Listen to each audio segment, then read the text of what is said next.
కరీంనగర్ జిల్లా రాజాపూర్ మండల కేంద్రం నుండి తిరుమల వరకు ప్రతి ఏటా డిసెంబర్ 24వ తారీఖున పాదయాత్ర చేపడతారు.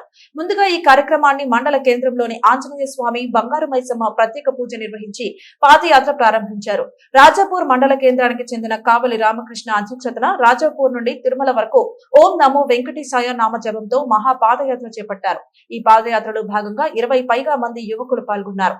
ఈ సందర్భంగా కావలి రామకృష్ణ మీడియాతో మాట్లాడుతూ ఈ పాదయాత్రను 2016 నుంచి మొదలు పెట్టామని, దేవుని కృప వల్ల ప్రతిసారి బయలుదేరుతున్నామని, ఈ కార్యక్రమానికి యువకులు ఉత్సాహం చూపిస్తున్నారు. దారిలో ఉన్న క్షేత్రాలను దర్శించుకుంటూ వెళ్తున్నాం. ఇదే విధంగా ఇరు రాష్ట్రాల ప్రజలు బాగుండాలని ప్రతి ఏటా పాదయాత్ర కొనసాగిస్తున్నాం. ఈ పాదయాత్రని పార్టీలకు అతీతంగా చేపడుతున్నామని, ఈ పాదయాత్ర దేవుని కృప ఉన్నన్ని రోజులు కొనసాగిస్తామని అన్నారు. ప్రతి ఏటా అన్నమయ్య దారిగుంటనే వెళ్లి దర్శించుకుంటామని అన్నారు. ఈ కార్యక్రమంలో రాజాపూర్ మండలానికి చెందిన వివిధ గ్రామస్తులు, యువకులు పాల్గొన్నారు.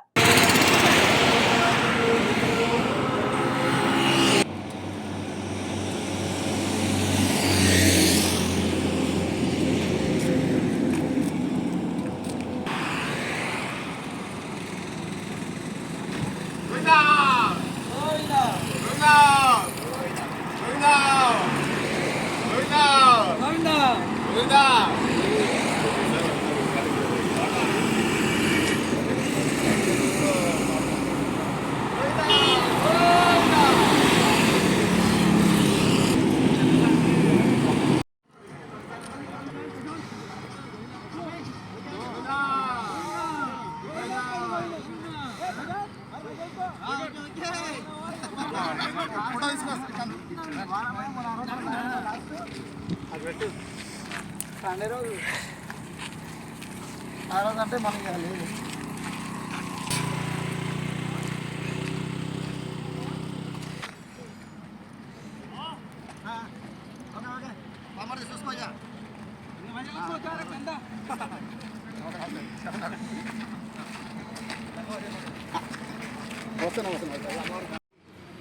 రావా ఇంకెక్కడ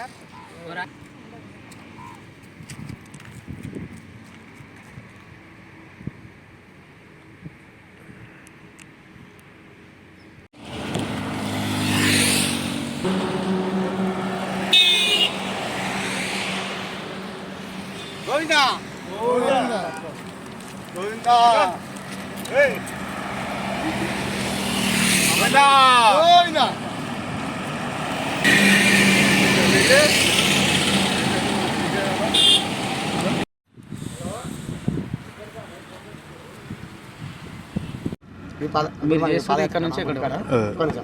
సత్యనారాయణ నా పేరు. రాజాపూర్ మండల కేంద్రం నివాసిని నేను. ప్రతి సంవత్సరం కూడా పాదయాత్ర ద్వారా తిరుమల అనేటువంటిది బయలుదేరి జరుగుతుంది. ప్రతి సంవత్సరం డిసెంబర్ 24 లోపల ప్రతిరోజు ప్రతిసారి ఖచ్చితంగా వెళ్ళడం అనేటువంటిది జరుగుతుంది అన్నమాట. ఆ దేవుని కృప వల్ల మేము ఇప్పటికి కూడా చాలా చక్కగా పాదయాత్ర అనేటువంటిది చేయడం జరిగింది. ఈసారి కూడా ఒక 20 మందిని రాజాపూర్ నుంచి వెళ్ళి తిరుమలకి అనేటువంటిది బయలుదేరడం అనేటువంటిది జరిగిందనమాట.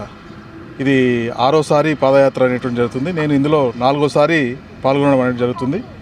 అదేవిధంగా రామకృష్ణ ఆధ్వర్యంలో ఈ కార్యక్రమం అనేటువంటిది విజయవంతంగా జరగడం అనేటువంటిది మాకు చాలా సంతోషంగా ఉంది.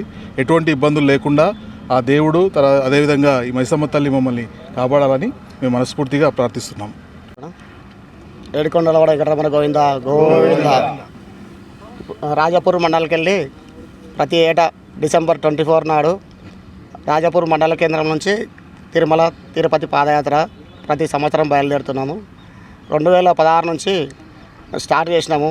ఆ దేవుని దయ వల్ల ప్రతిసారి వెళ్తూనే ఉన్నాం. భక్తులు మన పాదయాత్ర తమ్ముళ్ళు కూడా అందరూ కూడా ప్రతి ఏటా మంచిగా దర్శనాలు అన్నీ ఒంటిమిట్ట కానీ అమ్మవార్ల ప్రతి దేవస్థానంలో అన్ని దర్శనాలు చేసుకుంటూ వెళ్తున్నాము. ప్రతి ఒక్కరు దీనికి ప్రతి ఒక్కరు సహకరిస్తున్నారు. దేవుని గుడిలో కూడా మనకు ఎక్కడ పోయినా ఎక్కడ టెంపుల్లో కానీ స్కూళ్ళు కానీ అక్కడ మాకు ఎక్కడ పోయినా ప్రతి నివాసాలు ఎక్కడున్నా కూడా అక్కడ ఉంటున్నాము. అయితే మేము ఎక్కడ వెళ్ళినా కూడా పాదయాత్రలు వెళ్తుంటే మాకు మంచిగా జరుగుతుంది. మాకు మండల కేంద్రం కానీ రాజపూర్ విలేజ్ కానీ మండలకు ప్రతి గ్రామంలో అందరూ మన తెలంగాణ రాష్ట్రం కానీ ఆంధ్ర కానీ అందరూ చల్లగా మంచిగా ఉండాలని చెప్పి ఆ దేవుని కోరుకుంటున్నాము. అందుకొరకే ప్రతి ఏటా పాదయాత్ర వెళ్తున్నాము. ఏడుకొండ వెంకటరమణ గోవింద గోవింద. ఇది పార్టీలకు అతీతంగా చేస్తారా లేకపోతే మీ సొంతంగా చేస్తారా? లేదు, అందరం కలిసి వెంకటేశ్వర స్వామి భక్తులమే. అందరూ మా దేవుని కోసమే వెళ్తున్నాం. అంతే, మాకు ఏ పార్టీలు ఏవి మాకు సంబంధం లేదు. అందరూ చల్లగా ఉండాలని కోరుకుంటున్నాం. ప్రతి ఒక్కరికి సుఖశాంతులతో వర్ధిల్లాలని కోరుకుంటున్నాము. ప్రతి ఏటా ఇట్లా వెళ్తున్నాము. ఆ దేవుడు కారణంతో మేము మంచిగా వెళ్తున్నాము. ఆరోసారి వరకే నడుస్తా నెక్స్ట్ ఇట్లా ఆరోసారి భగవంతుడు ఎన్నిసార్లు తోలిస్తే అన్నిసార్లు వెళ్తూనే ఉంటాము. ప్రతి ఏటా ప్రతిసారి కొత్తగా వస్తున్నారు, పాత వాళ్ళు వస్తున్నారు, కొత్త వాళ్ళు వస్తున్నారు. అందరూ వెళ్తున్నాం. బాగా మంచి దర్శనం మంచిగా అనిపిస్తుంది. మనం అన్నమయ్య దారిలోకి వెళ్తాం కాబట్టి అక్కడ వేటాలకు తిరుపతి వెళ్ళే వరకు దర్శనం చాలా బాగా అనిపిస్తుంది. అందుకొరకే దేవుని దర్శనం అవుతుంది. ఆయన కృప మాకు ఉండాలని దేవుని మాకు ఆయన ఆశీర్వాదాలు మాకు ఉండాలని కోరుకుంటున్నాము. ప్రతిసారి ఒకటే డేట్ ఫిక్స్ చేసుకోవడానికి గల కారణం ఏమైనా ఉందా? అంటే అప్పుడు ఒకసారి డిసెంబర్ 24 సాటర్డే వచ్చింది. ఇక అప్పుడు అక్కడ వైకుంఠ ఏకాదశి కూడా అక్కడ ముడతామని చెప్పి ఇక్కడికి వెళ్ళి బయలుదేరితే అక్కడ వెళ్ళాలని ఈ టైంకి వెళ్తే అక్కడ పోవాలనుకున్నాము. అంతకన్నా జర ముందే 1-2 days వెళ్ళాము.